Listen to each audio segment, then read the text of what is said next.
Guys, hello, magandang araw. So guys, for today's video, i-share ko lang yung binigay sa akin ni Ma'am Daisy na seeds from Mindanao. So guys, nung dumating kasi itong parcel ko, nag-uumpisa na yung parula namin. So ito, naiwan ko dito sa Delrason, tapos napabayaan ko na siya.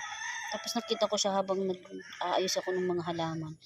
Nandito siya, buhay pa. Sabi ko, ay, yung seeds ni Ma'am Daisy. Tapos nakita ko siya, buhay pa, ganyan, oh. Ang dami nila guys, oh. Yan.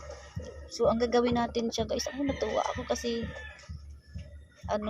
iba-iba kasi ito. Hindi alam ni Ma'am Daisy kung anong lalabas dito sa mga calads na to. So, ito ay mga mga sariling ang tawag dun, grown from seed. Nga ito, yung yung sarili niyang tawag dun. Hindi ko mabanggit. Siya yung nag-breed. Yun. Nag-pollinate ng mga calads. So, ayan siya guys. Oh, malalaki na siya. Seeds talaga ito binigay sa akin ng Ma'am Daisy. Ayan, oh. Ganyan siya guys. Tapos yung dahon niya. Oh, cute. Ayan. Kasi wala pa akong paglalagyan sa kanila. Dapat, nasa, dito, kanya-kanyang pots ito guys, kasi nga may sarili na silang mga ugat, oh. Diba? Natuwa naman, ano kayang lalabas dito. So ang gagawin ko sa kanila guys, inilalagay ko sila dito, oh, sa paso na to. Yan, tapos ibabalot ko sila sa plastic, i-DIY vacuum ko sila. Ako guys, ingat na ingat ako, at maliliit pa nga kasi sila, super teeny weeny yellow, hindi sila yellow green. Cute. Tuwa pa naman ako na nagkaroon ako ng seeds ni Ma'am Daisy. So ito guys, hindi pa alam kung ano magiging kulay ng mga dahon nila, magiging itsura nila, kung ito ba ay may mga double leaf o ano. Ayan. So hindi ko na din tanda kung saan itong, at hindi na rin guys tanda ni Ma'am Daisy kung sino mga mother and father nitong mga to. Ayan. Natuwa naman ako.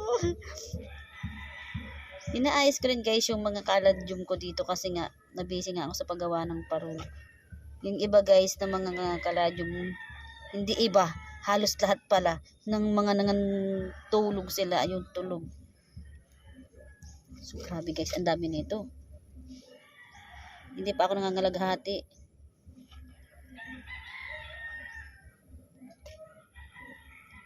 Tapos yung, alam nyo ba guys, yung kunang dahon ng akasya, doon sa school lang anak ko, tinititig-titigan ko ng kanina kung paano ko kukuha, kasi school kasi yun guys. Eh ang daming laglag na dahon ng puno ng akasya, nakatambak lang sa isang sulok malapit doon sa puno ng akasya. Iniisip ko kung paano ko siya kukunin, kasi medyo nakakahiya nga kasi since siya ay school. Baka gaganin ko, ano kung ginagawa ng babae din. Yan, medyo marami-rami na ako guys na ilagay. Dapat yung parang ibinatatabunan. Ayan. So, more than 10 na yung nailagay ko dito. At ang dami pa rin niya guys. Ako, ganito pala magtanim ng mga seeds. Mga Prenopatro seeds. Ayan, yung isa, may isa pang dahon pero may ugat siya. Ayan.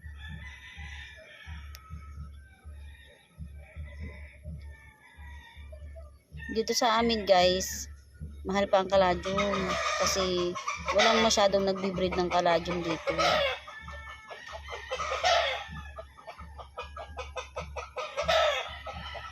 Hindi katulad sa Palawan, ang dami tambak na. Ang dami ko nung nailagay guys.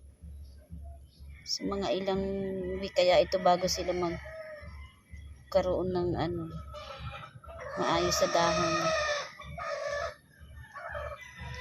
So huwag nating pakasiksikin guys kasi lalaki nga sila. Natuwa naman ako guys kasi ang ganda nung niya, ugat. Ang ganda ng ugat niya. So yan lang guys muna. So yan lang guys yung nailagay ko. Huwag natin pakapunuin kasi nga lalaki sila. So yan. Isprayan natin ng tubig, yung medyo basa, tapos ibabalot natin sa ating DIY kaladyum. vacuum. Delete yung vacuum. So, ito na sila guys. Nailagay ko na silang lahat. Ayan, ang dami. May langgam. Ako, umalis kayo dyan. Mamamatay. Ang kigat, diba? Ay, happy. Sana mabuhay kayong lahat.